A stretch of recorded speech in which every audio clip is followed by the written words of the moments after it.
Assalamualaikum warahmatullahi wabarakatuh. Baiklah, kami di sini akan mempresentasikan hasil kerja kelompok kami, yaitu petunjuk teknis pendaftaran tahanan sistem lengkap, penyuluhan pengumpulan data fisik dari dosen pengampu Dr. Ariulfa ST MSc dengan anggota Aji Sulaksana dengan NIM 22136003 dan Ivan Maulana Agustin dengan NIM 22136018.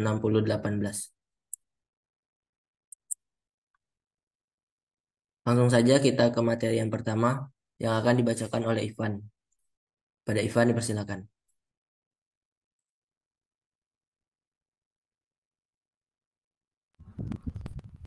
Baiklah, yang pertama itu pengumpulan data fisik. Dapat kita lihat di sini ada itu banyak yang mana di atas pengukuran dan pemetaan PTSL. Selanjutnya itu ada surat kelola dan pihak ketiga. Sorangan. Dan pihak ketiga juga dibagi dua, yaitu SK KJSKB dan perusahaan survei pemetaan dan IG. Next. Oh, yang selanjutnya itu pengikatan ke titik referensi. Pengukuran seluruh bidang tanah wajib menggunakan pengikatan atau referensi minimal 1.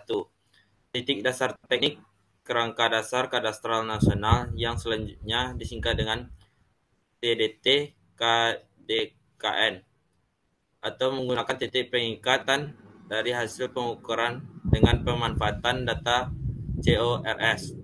Titik referensi atau titik ikat yang digunakan dalam kegiatan pengukuran ditampilkan daftar koordinatnya pada peta lampiran SK penetapan lokasi.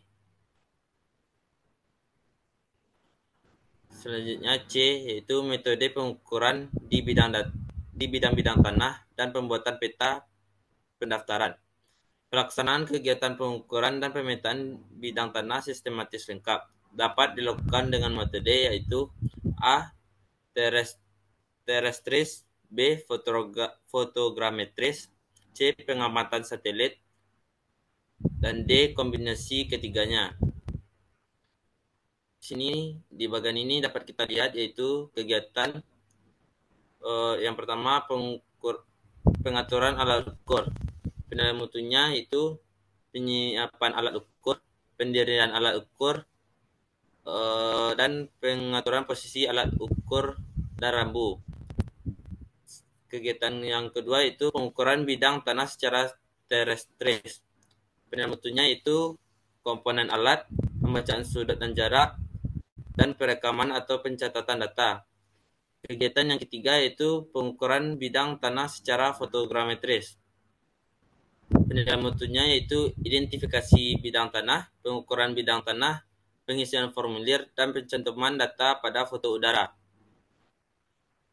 Baiklah, kepada Ivan saya ucapkan terima kasih telah menyampaikan materi yang pertama. Selanjutnya saya akan melanjutkan materi tentang pengamatan satelit. Penggunaan untuk melihat sistem koordinat dan kombinasi ketiga metode pengukuran. Bisa kita lihat di bagan.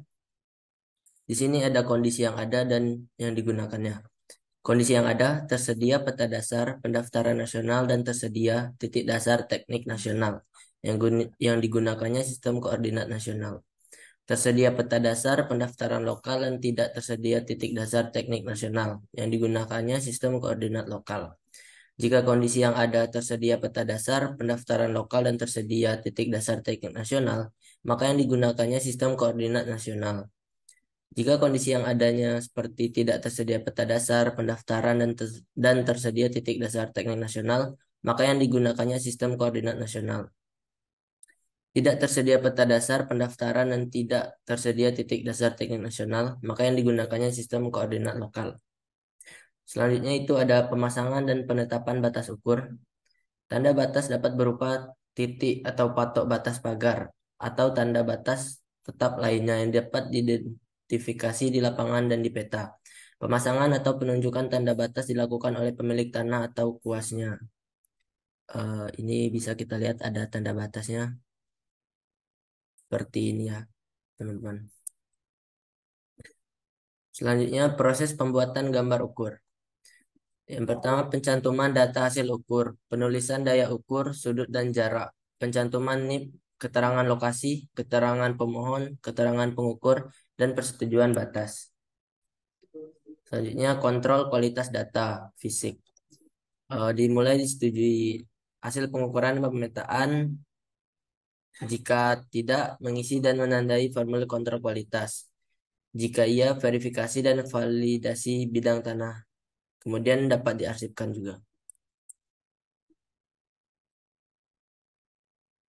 Mungkin hanya itu saja presentasi dari kelompok kami yang bisa kami berikan. Kami akhiri. Wassalamualaikum warahmatullahi wabarakatuh.